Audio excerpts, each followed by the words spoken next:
お金に縁がない。人間関係に恵まれない。なぜか月も回ってこない。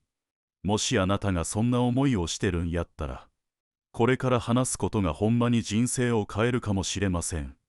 私もかつて裸一貫から始めて、周りに誰もおらんかったし、運もなく、お金なんてほとんどありませんでしたわ。けど、あることを少しずつ実践していったらな、不思議と人が寄ってきて、運も巡ってきて、自然とお金まで回るようになったんです。今回は、私松下幸之助が人生を通して気づいた、お金も人も運も自然と集まる法則についてお話しします。これを知っとるかで人生は根底から変わると私は信じとります。第一章、素直な心がすべての始まり。私の人生で何が一番の財産やったかと問われれば、それは素直な心やと迷わず答えます。知識も経験も金もない若造が、なぜ人の支えを得られたか。なぜ応援してくれる人が次々と現れたか。それは、自分の至らなさを正直に認め、教えを受け入れる、柔らかい心を持っとったからやと思うんです。けれども世の中には、年を重ねるほどに頭がかとうなって、わしのやり方が正しい、と言い張る人がようけおる。人の助言を跳ね返して、あかんのは運や、と口を尖らす。そういう人の周りには、いつしか誰も近寄らんようになるんです。人もお金も運も、閉じた心には入ってきません。素直な心っちゅうのは、誰かに従うことやのうて、より良くなろうとする、前向きな姿勢のことなんです。私は若い頃、ある年配の商人にこう言われました。若いもんはな、わからんことを、わからん、と言えるのが一番の強みや。それを聞いたとき、目の前がパッと明るうなった。以来、私は、知らん、できへん、と素直に言うことを恐れんようになったんです。プライドや見栄は、人の成長を止める重しになります。けど素直さは、人を引き上げる浮き輪みたいなもんです。だからこそ、私は今でも思うんです。素直な心こそが、人生における一番大きな財産やと。素直な心は、人の信頼を生みます。私がまだ若い頃、ある大きな商談で、この商品は自信があるんです。と胸を張って説明したことがありました。けれども先方の社長は、静かにこう聞きました。その自信、何を根拠にしとるんや、と。その瞬間、私は頭が真っ白になりました。自信があるふりをしとっただけで、根拠なんて何もなかったんです。その日から、私は知ったふりや強がりをやめました。これは正直、まだようわかってません。教えてもらえませんかと、口にするようにしたんです。すると、周囲の反応が変わってきた。正直やな。この人は信用できる。と、商談もうまくいくようになった。素直な心で接すると、相手の心の扉も自然と開く。わからんことは、教えてください。と言えばええ。その一言で、相手の顔つきが柔らかくなることもあります。そして、教えてもろたら必ず感謝する。この積み重ねが、人とのつながりを深くしていくんです。私は、仕事でも人生でも、素直に教えを請うた人が一番、早く成長していくと思うとります。それは単に、謙虚、なんやのうて、もっと良くなりたい、という、前向きな意志の表れなんです。だからこそ、私は今でも心がけてます。知ったかぶりをせず、素直に聞く。その傾聴の精神が、人の縁も、信頼も、運も引き寄せる鍵なんです。素直さを失ったとき、人は停滞します。逆に、どんな状況でも、まだ伸びしろがある、と思える人は強い。私は幾度も失敗を重ねてきましたが、素直に自分の非を認め、次はどうすればええやろか、と考えることだけは決してやめませんでした。それが習慣になってからは、失敗が怖くのうなったんです。失敗するたびに学びが増えて、新しい知恵や人の縁が増えていく。素直さがある人は、壁にぶつかった時にも前に進める。わしはまだ未熟や、と認められる人間には、伸びしろがあるんです。逆に、自分はもうわかっとる、と思った瞬間から、運も人も離れていきます。素直な心を持ち続けるためには、自分より年下や、立場が下の人の話にも、ちゃんと耳を傾けることが大切です。ある日、工場の若い作業員が、この部品、こうした方が作業しやすいです。と言うてくれました。それを試したら、生産効率が見違えるほど良うなったんです。こんな若造が何を言うとる、と思ったら、その成長の機会は、わしの手の中ですり抜けていたやろうと思います。素直な心は、人の心をつなぎ、知恵を呼び、未来を開く鍵です。どうか、あんたも今日から、わからん、を恐れず、まっすぐな心で、周りの声を受け取ってみなはれ。そこにきっと、思いもよらん力が眠っとるはずや。第2章、豊かさとは、気づくこと。や、私が若い頃、いつも心が満たされとらん気がしてました。もっと金があったら、あの人みたいになれたら。そんなことばかり考えて、今あるもんには目もくれんと必死やった。けれどある日、仕事の帰り道で雨上がりの夕日に照らされた草花に目が止まりましてな。何気ない景色が、やけにきれいに見えたんです。その瞬間、不思議と胸の中がぬくうなった。わしは、こんなきれいなもんが目の前にあったのに、いっつも足りへんと探し回ってみようとしてたんやな。そう気づいたとき、初めて、満たされた気持ち、注文が湧いてきたんです。豊かさいうのはな、持っとるもんの量やのうて、ありがたい、と思える心に宿るもんなんです。それに気づいてからは、空の青さや風の匂い、一杯の茶の温かさにも、幸せを感じられるようになった。ありふれた毎日の中にも、宝のような瞬間はようけある。ただ、それに、気づけるか、どうかなんです。どれだけ手に入れても、気づかん心では一生、乾いたまんまや。けど、今あるもんの価値に気づけた人は、たとえ少なくても、満ち足りて生きていけるんですわ。私はあの草花を見た日から、足りへん、と思ったら、まず目の前にあるものを見直すようにしてます。すると、大事なもんはもうすでに手元にあることが多いんです。私が昔、地方出張の時に寄った小さな定食屋での話や、夜遅うて、店内にはわし一人、年配のおばあさんが一人で切り盛りしとった。出てきた定食は、特別な材料もない。煮物と味噌汁とご飯だけ。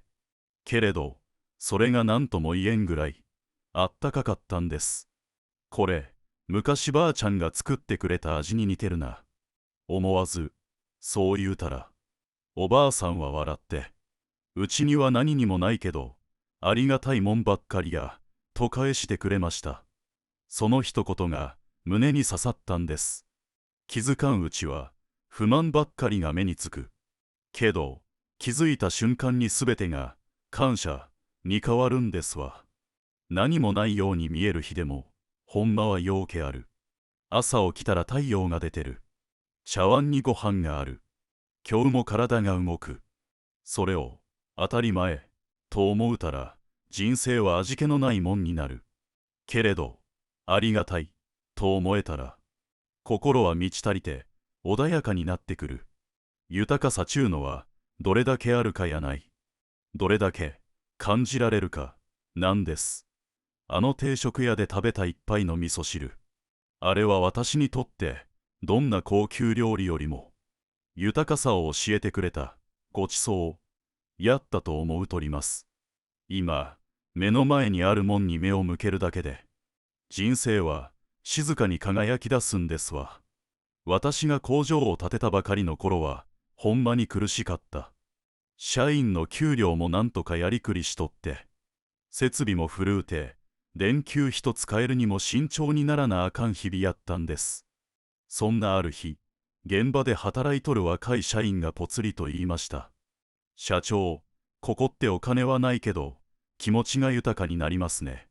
で、その時、私の胸に、ポッと灯火が灯ったような気がしました。足りんもんにばっかり目を向けとったわしにとって、今あるもんに気づかせてくれた、ありがたい一言やったんです。給料は少のうても、仲間がいて、笑い声があって、苦しいけど、志が同じで、みんなで踏ん張ってる日々やった。それって、ほんまは、豊かさの真ん中におったんやなと、後になって気づいたんです。豊かさっちゅうのは、夜受けもつことやのうて、今、ここにあるものを感じる力なんですわ。それからというもの、私はどんなに会社が大きなっても、机の上に置いた茶碗一つ、社員の笑顔一つに感謝を忘れんようにしてます。気づける心があるかどうか、それだけで人生は全く違う風景に変わる。ないないと探すより、あるあると見つけられる人が、ほんまの意味で人も運もお金も引き寄せるんやと、あの頃の社員に教えられたように思うてます。第三章、心を整えなはれ、それが福を呼ぶ。私が若い頃、仕事も人生もうまくいかん時期がありました。売り上げは落ちる、人も辞めていく、体もどこか重たくて、心は焦げるばかり。毎日がざわざわしてて、落ち着かんのです。なんでこんなに流れが悪いんやろか。私は寝ても覚めても、そんなことばかり考えとりました。ある日、知り合いのお嬢さんが言いました。心の中が散らかってると、服は入ってこんのやで。その言葉が胸に突き刺さりました。私の心は不安や焦り、嫉妬や怒りでいっぱいやった。頭の中もごちゃごちゃで空回りばかりしとったんです。それから私は朝起きたらまず窓を開けて深呼吸を3回。今日も生きとる、ありがたい、と声に出すようにしました。机の上を拭いて、道具を整えて、玄関を掃いて、そんな小さなことから始めたんです。すると、心の中も少しずつ整い始めて、だんだんと人の話が入ってくるようになり、新しいアイデアも浮かぶようになってきた。不思議なことに、売り上げや人の流れも、ちょっとずつ戻ってきたんです。心を整えるというのは、運や縁を迎える、器を磨くことなんやと、私は身をもって知りました。焦げるときほど、まず一呼吸して、心の机を片付けることや、それが福を呼ぶ最初の一歩なんですわ。心を整えるいうのは、何も難しいことやありません。私がやっとるのは、ほんの些細な習慣だけです。例えば、朝起きたらすぐに、ありがたい、とつぶやく。たったそれだけで、心が少し和らぐんです。生きとるだけで、ありがたい。そう思えるようになったとき、心に一本、柱が立ちます。忙しいときこそ、一度立ち止まって深呼吸をする。イライラしたときほど、声に出して、ありがとう、と言ってみる。そういう小さな積み重ねが、ざわついた心に静けさを取り戻してくれるんです。私は昼休みにお茶を一杯飲むとき、茶碗を両手で持って、ゆっくり香りを感じるようにしとります。そうすることで、頭の中のノイズがすっと引いていくんです。心が整うと、人の言葉がすっと入ってくるようになります。感情に振り回されんようになる。相手の立場にも、ちょっとだけ想像を向けられるようになるんです。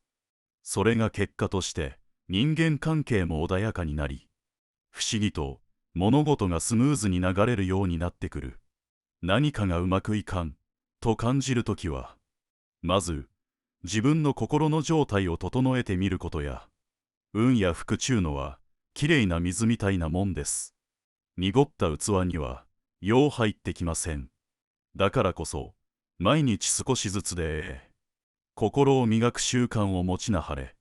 それが金も人も運も引き寄せる目に見えん力になるんですわ。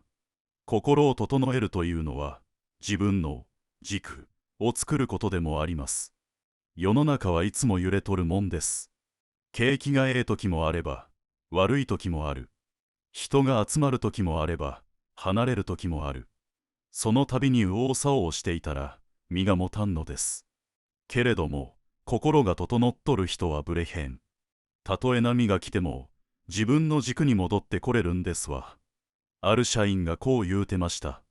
社長は、どんな時も動じませんね。と。私は偉いからやのうて。ただ、整える時間をちゃんと持っとるだけなんです。朝、目を閉じて1分だけでも自分の呼吸を感じる。湯飲みの湯気を見ながら何も考えず過ごす。そんな時間が私にとっては心の掃除なんです。整えるいうのは止まることやのうて。備えることなんです。人の心は空気みたいなもんで、整った人のそばにおると自然と落ち着いてくる。そういう人には相談もされやすい。信頼も生まれやすい。そして気がついたら、そういう人の周りには、人も情報も、運も集まってくるようになるんです。心を整えるというのは、誰にでもできる習慣です。難しいことは一つもいらん。まずは、朝の1分間だけでもええから、自分の心の音を聞く時間を持ちなはれ。それがやがて、大きな流れを変える力になるんですわ。第4章、日々の律し方が運を呼ぶ。私が社員によう言うとったことがあるんです。律することをおろそかにする者に、運は味方せん。とな。わし自身、若い頃はだらけとった。お外きギリギリで工場に飛び込んで、昼飯の後にうたた寝かし、夜は疲れたを理由に、帳簿もつけずに寝てしまう。まあええやろ。また明日でええ。そんな言葉が口癖になっとったんです。でもな、不思議とそういう時って、機械がよう壊れたり、予定が狂ったり、取引先から無茶な要求が来たり、とにかく、なぜか、うまくいかんのです。ある晩、ふと鏡を見た時、疲れた顔でだらしない格好の自分が映っとってな。わしが自分を大切にしてへんから、外の世界もそれに応じとるんやな、と思い知らされました。そこから生活を見直しました。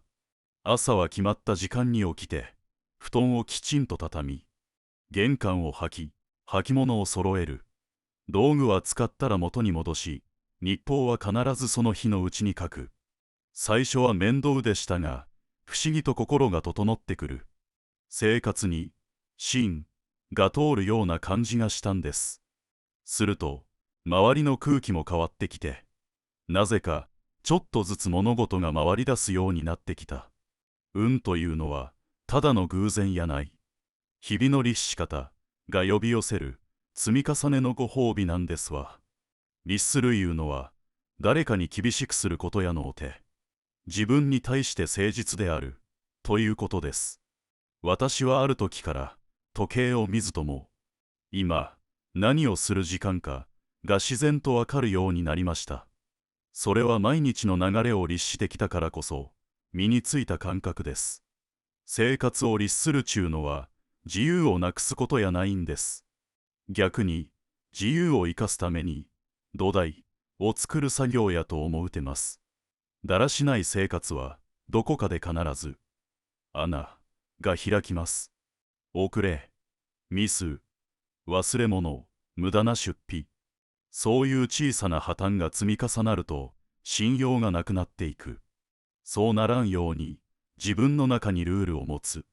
約束の時間は必ず守る。机の上は毎晩片付けてから寝る。人の悪口は言わん。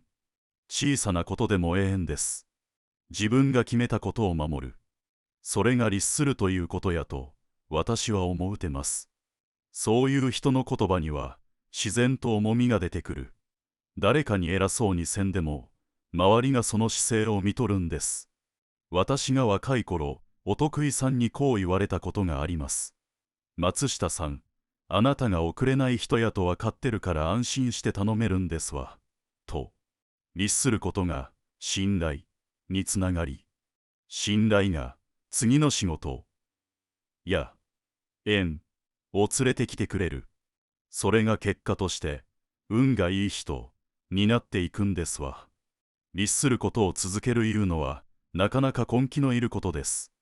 けれどもそれをやり続けた人だけが運に選ばれる人になると私は思うてます。運というのは見えへんようでちゃんと見とるんですわ。だらしない日々を送ってる人にはチャンスもそっぽを向く。けれども小さなことを丁寧に続けている人にはある日突然「おう来たか」と言わんばかりに大きな縁が舞い込んでくる。それはまぐれでも何でもなく日々の律し方の積み重ねの結果なんですわ。私が創業した頃ほんまにお金も人も足りませんでした。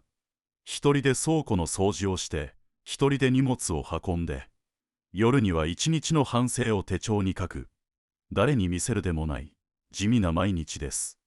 でもある時気づいたんです。これはわし自身を信じるための訓練なんやと。自分を裏切らんように自分との約束を守り続ける。それがやがて自信に変わっていったんです。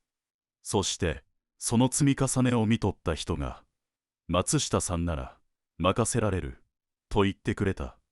それが後の事業の大きな転機になりました。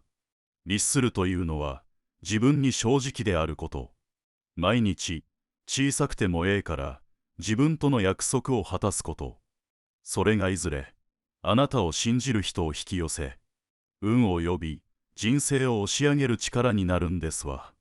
第5章感謝の心がすべてを引き寄せる。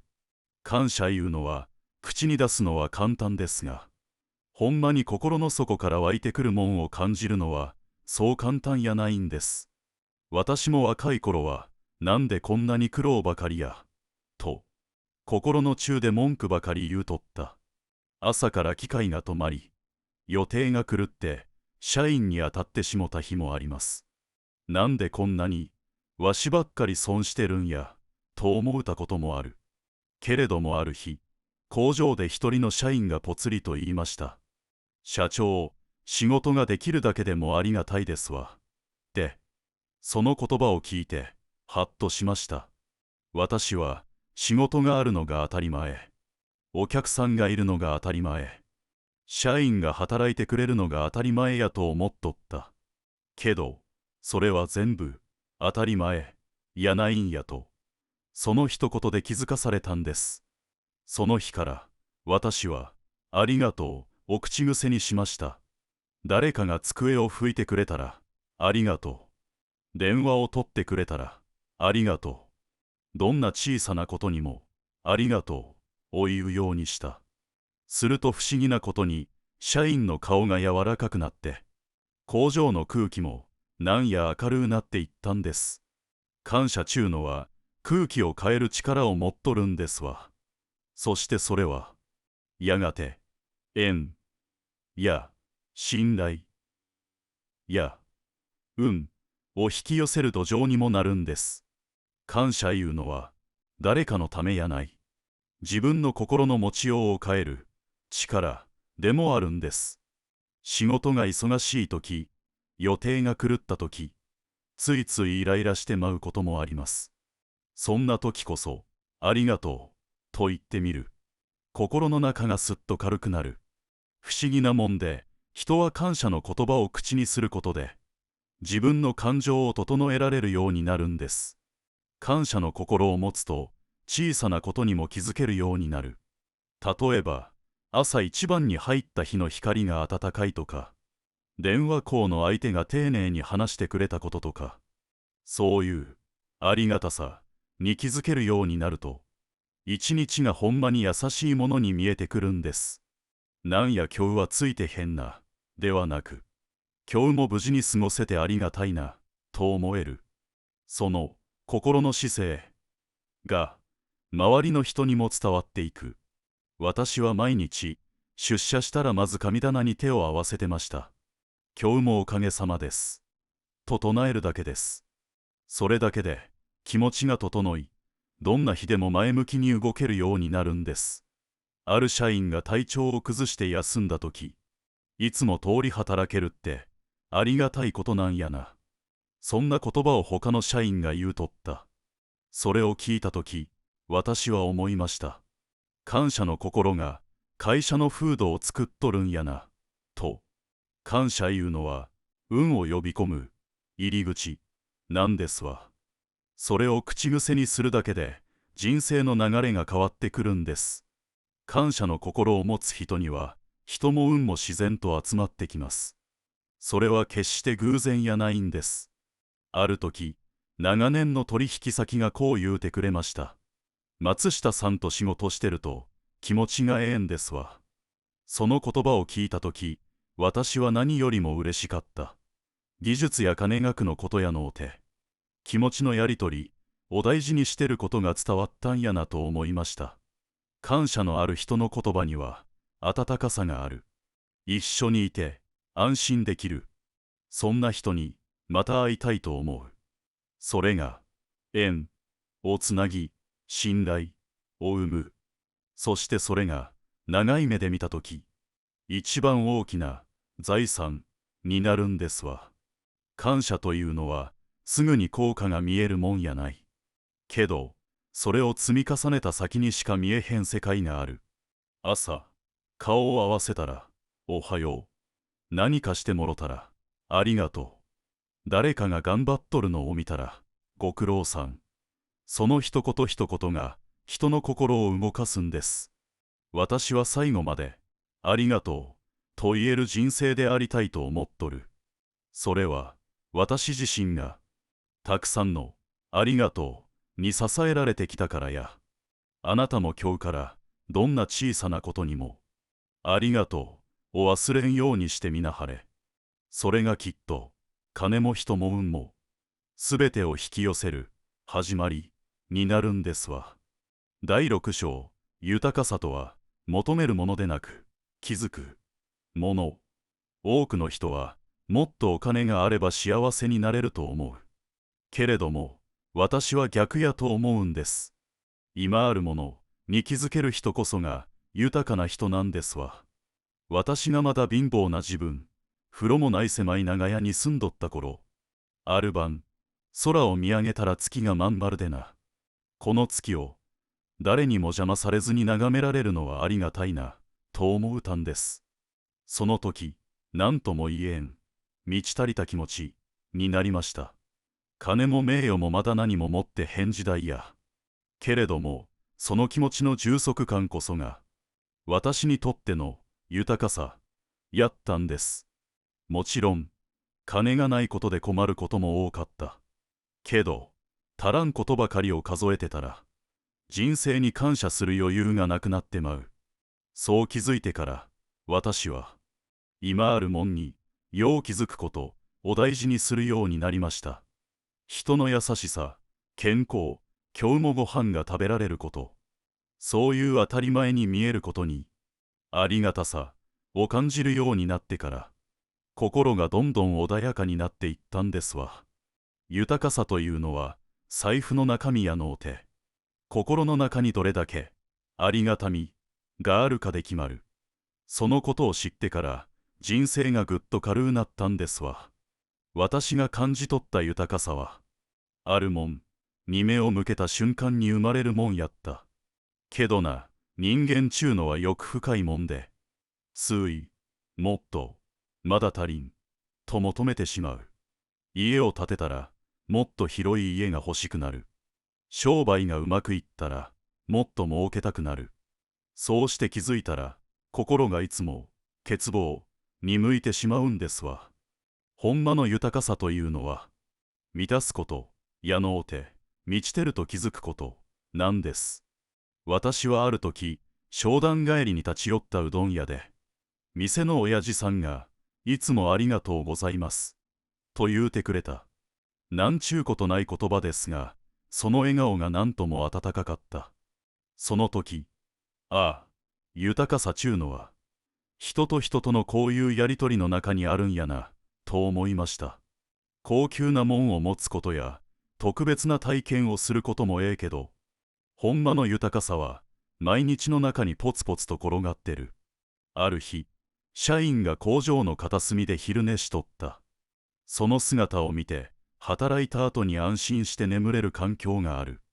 それもまた豊かさやなと思いました。大事なのは、今、すでにあるものに目を向けること。自分は足りてないと思うと、常に焦りと不安がつきまとう。けれども、すでに与えられてるものがある、と思える人は、静かで、落ち着いた人生を歩めるんですわ。豊かさを求めることは悪いことやない。けれども、それが、足らん、もっと欲しい、に変わった途端、心がすさんで舞うことがある。私はある時、家を増築しようと思ったことがあった。もっと広い部屋があったら、もっと快適になるやろうと。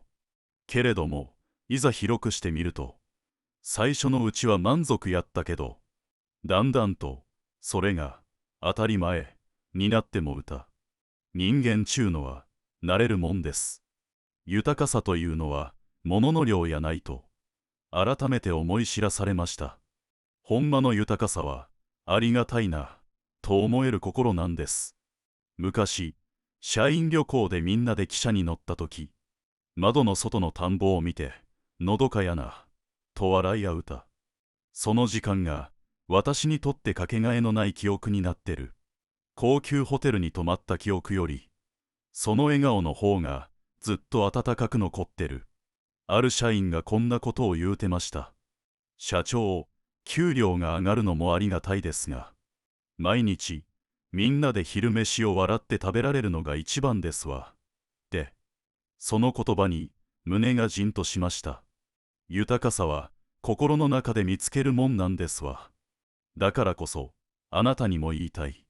もっと、外に探すのではなく、すでにあるものに気づいて味わうこと。そうすると、金も人も運も、満ち足りた心のあるところへ、自然と集まってくるんですわ。第7章、心を整えることがすべての基盤。私が一番大切にしてきたのは、心の在り方です。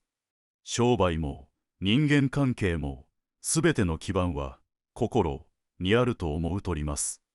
どれだけ頭が言うても、金を持ってても、心が乱れていたら、正しい判断はできへん。むしろ、心が乱れとるときほど、欲や焦りに任せて、取り返しのつかん選択をしてしまうことがある。私もかつて、無理な取引をして、後で大損こいたことがありました。その時は、これを逃したら損や、と、頭で計算ばかりしてた。けれども、ほんまに大事なことは、これはほんまに自分の信念に沿っとるんか、気持ちが落ち着いた状態で選べとるんか、やったんです。心が整っていれば、自然と、選ぶ力が磨かれていく。焦らず、慌てず、惑わされずに、一つ一つを選べるようになるんですわ。だから、心の状態を整える習慣を持つこと。それが人生において、一番大事なことなんです。私は毎朝、机の前に座る前に、深呼吸をして、心を整えるようにしとりました。わずか数分でも、自分と向き合う時間を持つことが、一日の質を変える力になるんですわ。心を整える言うても、特別なことをせなあかんわけやない。大事なんは、今、心がどうなっとるかを感じることです。私は、社員の表情や声色を見てました。それは、相手の心が整ってるかどうかを見るためです。心が乱れてるときは、声が荒くなる。表情もどことなく緊張しとる。そういうときは、無理に話を進めんようにして、まず落ち着いてもらうことを大事にしました。同じことが、自分にも言えると思うんです。朝、バタバタと飛び出すよりも、一呼吸置いて、今日はどんな気持ちで過ごしたいか。それを自分に問いかける。そうするだけで、気持ちが少し落ち着く。ほんの少しやけど、その積み重ねが、土台になるんです。心が整うと、判断も落ち着いてできるようになる。無駄な衝突も減るし、言葉にトゲがなくなる。ある社員がよく忘れ物をして、その度に他の社員に迷惑をかけてました。けど、ある日そいつが朝に少しだけ自分と向き合ってみたんです。と言うた。それからというもん、表情が変わってきて、だんだんと行動も整っていったんです。心が整うと行動が変わる。行動が変わると周囲の信頼が積み上がっていく。仕事がうまくいくときもいかへんときも、まず自分の心の姿勢を見直す。それだけで人生の流れが変わってくるもんなんです。心を整えるちゅうのは結局のところ、自分をちゃんと見つめることやと思うんです。私は一日一回は、今日わしは人に優しくできたか、欲に振り回されてへんか、嘘のない選択をしとるか、そう自問するようにしとりました。その習慣がわしの人生の軸を作ってくれたんですわ。心を整えている人は周りから見ても落ち着いとる。安心感があって頼りにされる。